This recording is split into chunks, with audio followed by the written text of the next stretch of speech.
Hello and welcome back to the Colorado Rockies. My name is Alex Murray, also known as AZ Axel, and we are beginning the 2029 regular season. It has been, okay, I'll be completely honest, it has been a disaster of an offseason, not because of just stuff falling apart, but because nothing happened. I couldn't do anything to help the team, really. There were no good free agents. We didn't really have any money for free agents. I had to kind of be a little bit fiscal with my money at this point in the offseason. We did get some really good updates about our money, but it was by the end of free agency and everybody was already signed. That was good. There was just nothing left for us to get. So unfortunately, we ended up being very passive in the offseason, and it's really hurt our chances for playoffs. Well, not for playoffs, but for winning the World Series this year. And I reviewed some information about the league's quality in general, not in the back engine, just the actual pitchers who are going to be starting in the major leagues. And it's just bad everywhere. And I'll explain why in a little bit here. But anywho, here is our situation. In our last video, we won the World Series. It was against the Chicago White Sox. It was absolutely destructive. We had a great year last year. If you haven't seen that video, go back and watch it. We beat everybody. We swept everybody except for the Brewers in the first series. We lost the first game and then didn't look back. We didn't lose any game after the first one to Nam and the Brewers. We won everything following that. It was a great playoff run. I'm still brimming with excitement about what the team could possibly be. And the really cool part is that a lot of our team is going to be here for a long time. Remember, we've got Riley Green signed until his opt-out in 2031. Same with Bobby Witt Jr. Will Vest is here until 2031. Tovar is here until 2031. Amador is here until 2035. Doyle's here until potentially 2033. Justin Martinez, our first thing we wanted to talk about, did sign the extension to his contract. He's back up to 3.5 stars. He signed for a $5 and then $8.25 million 4-year deal. It's about $30 million. It's a good signing for us. Gives us a really good setup arm to help support Will Vest. If either of them start to fall down, the other can pick it back up and do a good job. But anywho, Jeromo is signed all the way through 2037. Condon is signed through 2038. We have Rada. He accepted his extension. He's a little bit more expensive, gets upwards in the $22.6 million range. But when you have as good of a season as Rada did, 6.1 WAR, 309 batting average, 41 stolen bases, 48 doubles, was a contributor, was definitely a good season for him. It's worth it. If he can continue to perform at that level, this is a person that you want to be able to sign, and it gets him out of the arbitration ranges for having his arbitration go really, really fast upwards into the higher ranges. Even though we are going to pay him $8 million next year and $14 million the next year, it's still worth it for us in the long haul. And again, we still have a lot of our young kids. They're still going to be in arbitration. We're still going to figure out which ones you want to extend. But we have extended everybody that I thought was a really good option for us. And we have a really good, solid, young, vibrant team, even with the losses of course, Shane Bieber and Sonny Gray, which is a fun little thing as well. If we go to both of them. And of course, I do spell Bieber wrong, unfortunately. My apologies about that. But Shane Bieber goes to the New York Yankees. I believe it was a 5-year contract for $151 million. And there was no way we were going to be able to pay him anywhere close to $30+ million a year. So he goes to the Yankees, unfortunately. He is, again, still wrecked on his injury proneness. I just don't know if he'll be able to hold out a whole season, especially in a Yankees uniform. That 42 stamina kind of scared me as well. And then shortly after Bieber went to the Yankees, you'll never guess where Sonny Gray went. He went to the Boston Red Sox. I don't know if that's just the game laughing at us or if this is just too ironic to be anything but hilarious.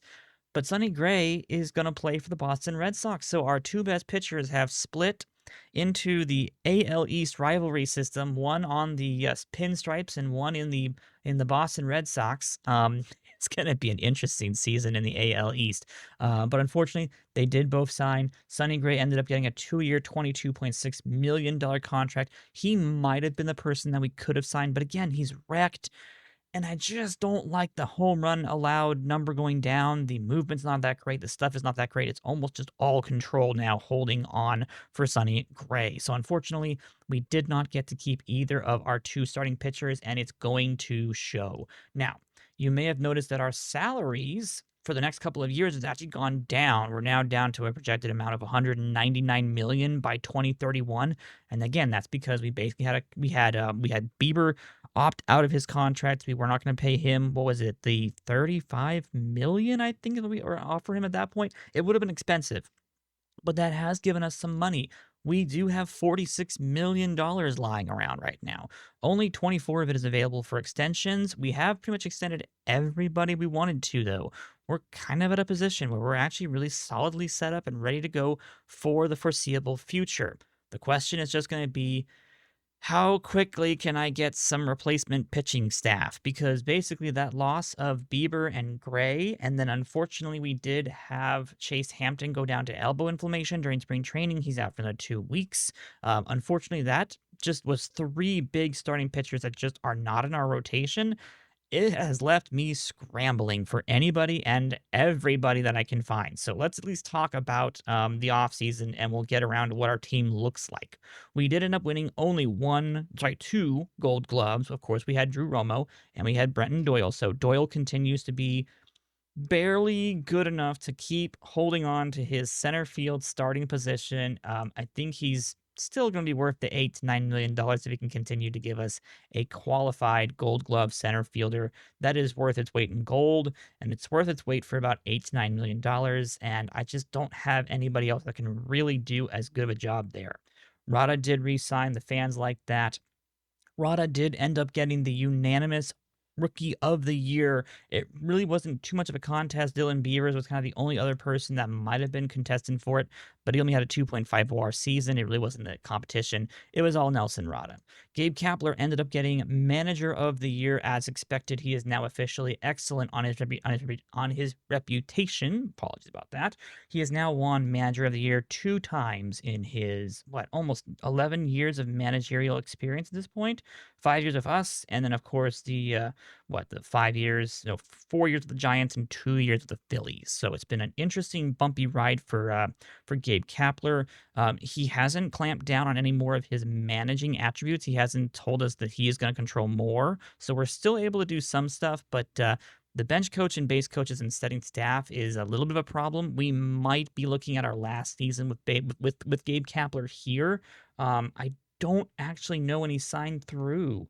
Oh, he's got 1 year left. So this might be his final season, and we might let him walk. Just because we have a lot of people in our minors, in our personnel, who really probably should be, potentially could be a little bit more qualified, even though he's really good with a lot of our kids. I think there's just a chance that we might look at getting somebody who is much more familiar with Kunkel and Fiend and making a good relationship with both of them, because those two are going to be our pitching staff of the future. There are a lot of people that I really need to have him be really friendly with. And even though he's really good with a lot of people, he's also going to be a little bit more strict about certain things. And if he's going to tell us we can't hire our own bench coach or base coaches in staff roles, I might look at getting someone who has a bit better of maybe a handling aging and influencing mechanics. There's just a situation where I might bring somebody else in who can just be a little bit better at keeping us in a dynasty mode versus, say, Gabe. It really depends on how much he's going to be asking for as well, because he's making a $1.35 million right now. If I give him an extension, he wants 1.5, almost 1.6 for 5 years. That's a long time for a manager. So we'll see about that. But he did win Manager of the Year. I'm proud for him, happy for him at this point. We did begin looking through, of course, our international scouting players. I think we talked about this in the last video. We were interested in Arriola. He unfortunately ended up signing with the Detroit Tigers for about $5.3 million. So we did not get Alejandro, unfortunately. We really wanted him. This is a really good quality catcher at this point. We wanted to go to a couple of these people at this point, and we'll tell you who we got in a little bit of time here. Ketel Marte ended up going to the Los Angeles Angels. That was a huge loss for the fan base, unfortunately, but he didn't do that much for us, and he's $23.8 million. And I think it was like a 3-year deal for $23.8. Not a whole lot for of our expectations of re-signing him or Bieber or Gray, unfortunately. So we lost all three of them to free agency. Cleveland Guardians are going to get your number 1 pick in the 2029 MLB draft. The Oakland Athletics, who were supposed to be first, will get the 3rd overall pick. By the way, they are the ones who got John Marin. John Marin is now a 4-star player. So I don't know what happened to John Marin in the last year, but his scouting is dropping like a rock. So unfortunately, my comparisons of him to Mike Trout might be a little bit unfounded. We'll have to see about that. But hopefully he bounces back and they do a good job because they are now, I mean, they went to the wild card in 2 years ago, but they lost 109 games last year, 93 games the year before. They are not doing well. We, of course, are going to be given the, what is it, 28th overall pick? Yeah, 28th overall pick in the first year player draft. We are not expecting to go very high on our budget at this point. I think we're set for like 15 million. And that's about it. Yeah, 15 mil for our draft budget. They're expecting it to be maybe closer to 7. It probably will be something like 13, unfortunately. But we should be pretty good on that at this point. We kept doing the international scouting. We went ahead and started offering some deals. And the first person that actually signed, we got 2 of them. We went ahead and offered Cuervo, or Armando Cuervo, a deal. We were like, look, you're a really good shortstop, like really good shortstop. And we had a really good reputation with him. We had built up that relationship. We offered him 3.25 million and he took it. So we went ahead and got Armando Cuervo, basically the first person who signed. And then alongside him, we had offered a deal to Tony. This is Shanty, and that's his nickname. And basically, he went for $700,000 for a 3-star, quite good utility player here. Like, this is a good person who can play infield. He can play outfield. He could probably be a corner outfielder at worst, but I'm expecting him to probably be a third baseman or a second baseman by trait, and a really balanced bat. I am stoked that we got both of these kids. It was a great signing for getting both of them, and right after we got them, because we were so shy on money, we were told by our owner he had given us $14 million extra. And this was where I started kicking myself because I was like, oh, we could have grabbed at least one of those starting pitchers. I could have gone after somebody else. I could have gotten something better than this. And unfortunately, I just didn't get it done, unfortunately. There was just nothing left I could do. Alejandro signed with the Detroit Tigers. We got one more international prospect. That was Jorge Bustos, and that was about 1.7 million. That was like the last of our money. I think we had $50,000 left at the end. So we picked up Bustos. He's a 4-star-ish outfielder. We'll see if he can develop into a right fielder. He could be pretty good as well. So we got 3 good quality prospects. They're all batters, no pitchers this year. But we did a pretty good job, and that brought us all the way up to opening day. Monfort, our owner, says we should reach the playoffs. The top 100 prospects list came out, and surprise, surprise, Kunkel is not number 1 anymore. It is now Chris Cannon. I don't agree with this. I think that Kunkel is by far the number 1 prospect in baseball. He has continued to show that he is not going to drop down at all. Outside of the stamina having still some issues, he was decent enough in spring training. But as you can see, we have decided not to have Kunkel in the majors this year. We are going to give him one more season in AAA. I want him to continue to develop. I want him to get all the time he needs. I don't want to rush him. His AAA ratings, he has just a smidge left to develop, and I'd like to see some of these pitches get a little bit more time. Our development for him probably should get changed a little bit as well. We might want to go a bit less on the movement and more on the pitches just to get those finished. But unfortunately, Kunkel is now number 2 on the top 100 prospects list, and we have been knocked down to 3rd on the minor league system. That's because the Giants have just got some really good pitchers. They've got Granaman, who is unfortunately tore his rotator cuff. He's out for 2 to 3 months. They've got Popke right now down in the minors, as well as a Diego Martinez. So they've got 3 elite starting pitching prospects, one of which has been developing very nicely alongside the likes of Kunkel, even though I don't think he should be going straight to AAA right now, but we'll see about that down the road. Yeah, Giants looking pretty good. Mariners have gotten into the top spot thanks to Daniel Mayhew, who is an interesting little prospect. He's got a 3-pitch repertoire. He was found in the 2027 draft. It's been an interesting time for him. And then, of course, Bill Lace was a 2026 draft pick. He was a third selection overall. He's a very good second baseman. We actually thought about getting Bill Lace. If my memory is correct, I think we got Kunkel that year instead. Yes, we picked up Kunkel instead of Lace. And I think, if my memory is correct, I do believe that Cannon was 2026's, no, he was 2027's first overall pickup that year. Somebody else was the number 1 overall pick in 2026, and I can't quite remember off the top of my head. But you know what? We can find out. Give me 1 second, and we will find out 2026's first overall pick. Who was the number 1 pick that year? That's right, Kevin Robinson. That's right. Kevin Robinson is still in the top 100s. He's number 19. He is Toronto's first overall selection in 2026. Now it's coming back to me. So again, I still think we've gotten the best deal out of all of that. I think Kunkel is still by far better than Lace and Robinson, although this 2026 draft is phenomenal. Look at all these really good players. I know it's all AAA based basically, but you still have 4 people with 5 stars after almost 2 years of development. That is phenomenal. One of which, I mean, look at this. Look at this, folks.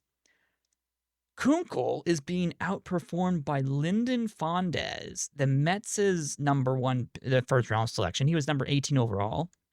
And of course, Jason Brown, the Angels' first round pick. He was 6th overall. So there's been 1, 2, 3. There's going to be 4. I mean, there's going to be so many really good pitchers coming out of this draft. At least 4 elite starting pitchers coming out of this draft at this point. It is a absolute, just great draft class in 2026. So we got very lucky getting Kunkel. I'm still very happy about that. I mean, you go back to previous seasons, and yes, I'm going to be kicking myself for this one. Ben Jacobs is now officially the probably one of the best up-and-coming starting pitchers who is not a 5-star starting pitcher. He's now officially a fan favorite. He has perfect personality, good enough stamina, very good season last year, 3.6 WAR season. He was, I believe, 2nd in Rookie of the Year. No, 3rd in Rookie of the Year voting. But he is turning into a nightmare, and I'm going to be kicking myself for getting rid of him, unfortunately, down the road. Hopefully it's not too late. Maybe down the road we'll trade for him. I don't know. We'll find out about that. But unfortunately, yeah, Ben Jacobs had a very good time, and unfortunately we still have Quentin Young, Adkins, and Stroman that we could potentially get a good job from the 2025 draft pool. But yeah, I'm going to be kicking myself for not getting the better person there. I'm also going to be kicking myself for not deciding to ditch Juan Fien and go with one of the other really good high schoolers. We could have Nick Granneman. We could have a couple other people, but we, of course, had to go in the 10th selection. We had to go with Juan Fien. I mean, it was really the best choice for us. We thought it would help us out a lot, but I could have gotten someone like Fernando Garcia. We could have picked up somebody like Cody Popke, who the Giants now have, and they are enjoying him a ton. I mean, it's amazing. The Giants have picked up 2 of the best starting pitchers in this 2027 draft pool, Cody Popke and Nick Granneman. I don't know how on earth they managed to get not only the number 5 overall pickup, but the number 11 overall pickup. It's ridiculous. The Giants have so much good pitching on their staff. They're going to be a troublesome team down the road. So unfortunately, they're probably going to become our number 1 enemy very, very soon. So anywho, draft picks have been really cool. It's been really good for a lot of the people who have been drafted and have been trying out. We're still very hopeful that our pickups here in the 2028 draft pool are going to be pretty good, although I am still hoping and praying that John Marin does well for the Oakland Athletics at this point. But anywho, that brought us up to opening day, and we're doing really well with the management. We're doing good with the front office at this point. We have lots of money on our hands. Our development is okay. I want to say it's doing just fine. We still have Cancel with, unfortunately, only 3 stars now, but he could always bounce back a little bit more. Again, a lot of the starting pitching is bundling up in this 3-star to 2.5-star rating like pool. And a good way to explain why I say that is this.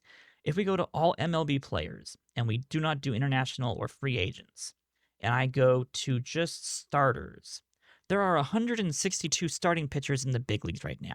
There's only 4 who are a 5-star potential. 2 of them are 4.5. That's Nom and Burns. There's a ton that are 4 stars, all the way down to here, of which Ben Jacobs is one of them. Now you can see why I'm kicking myself a little bit.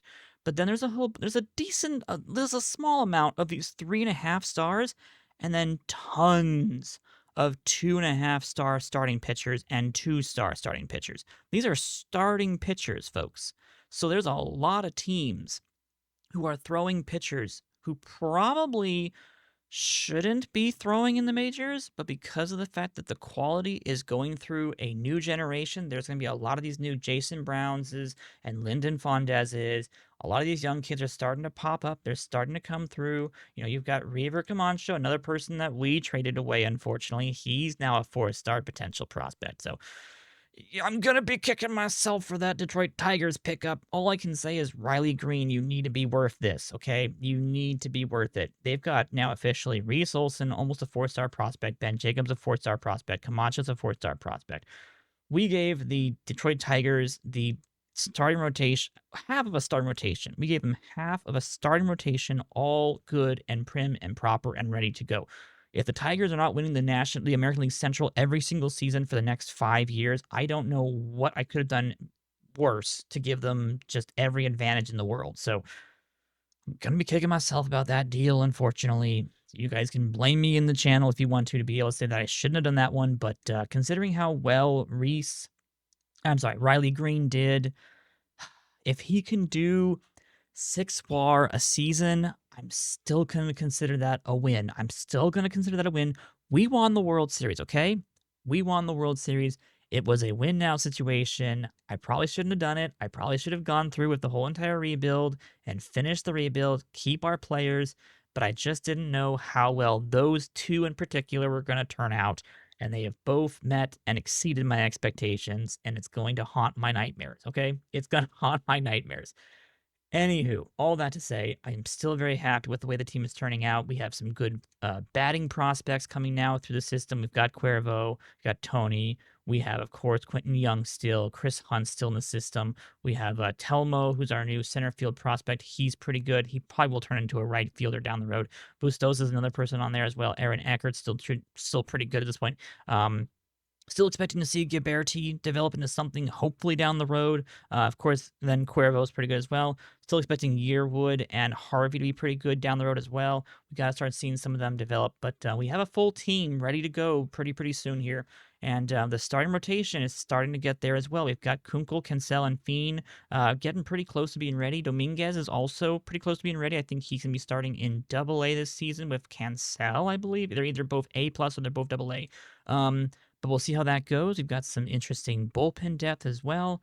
The team is interestingly close.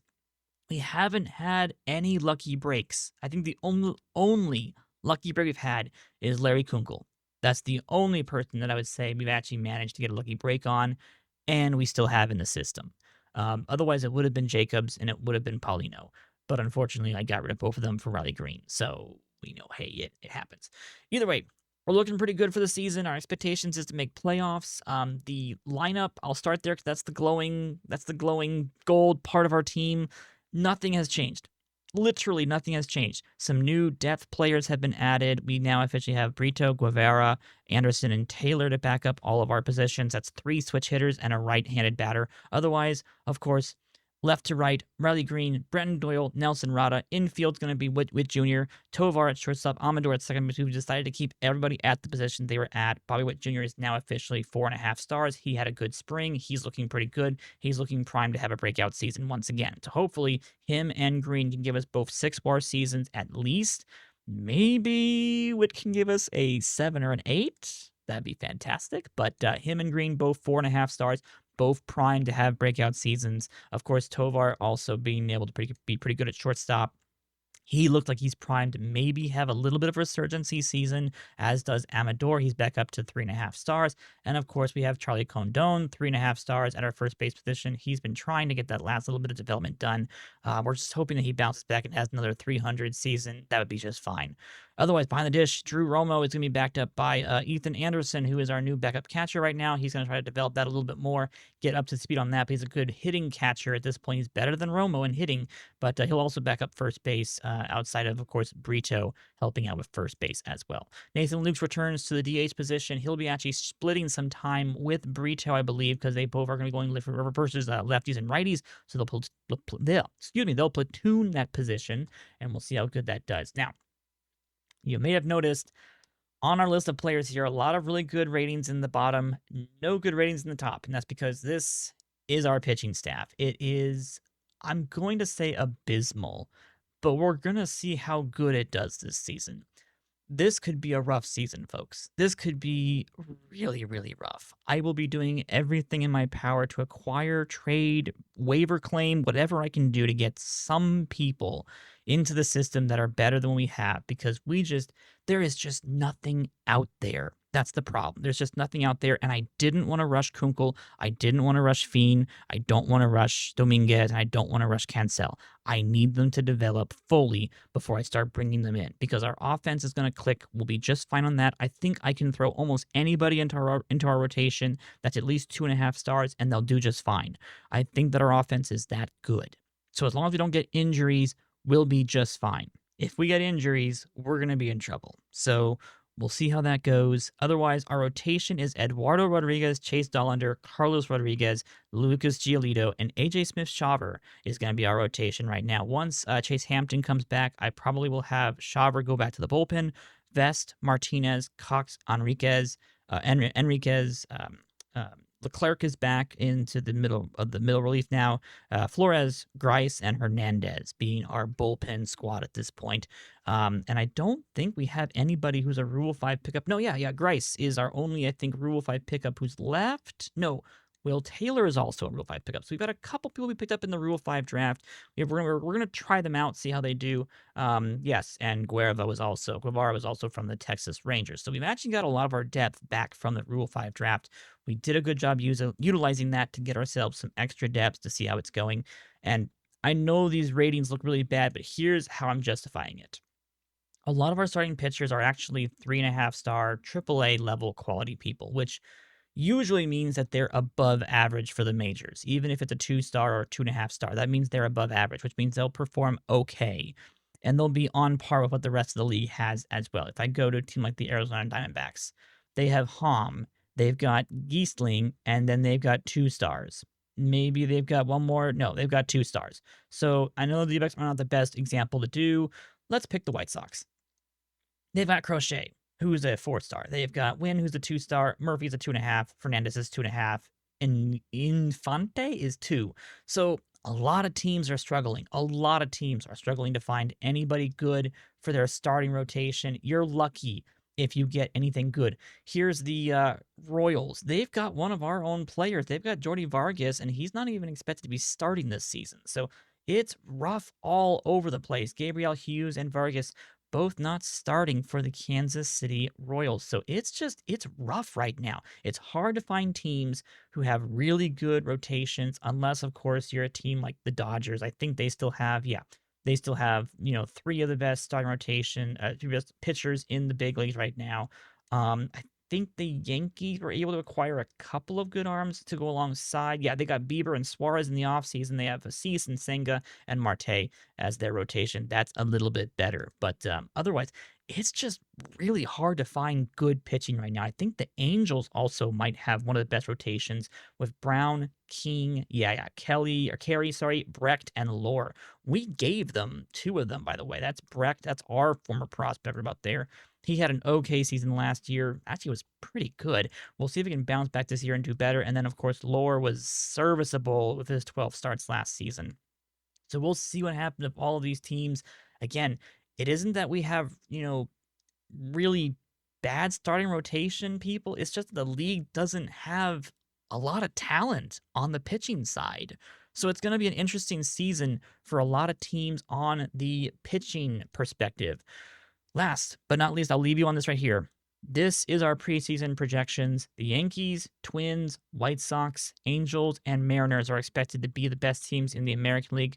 For the National League, we are supposed to be the second best team in the National League with 97 wins. The Milwaukee Brewers, because of course, Nam and Soto, and I think a little bit more of their other hitting staff is going to be able to get 98 wins, supposedly.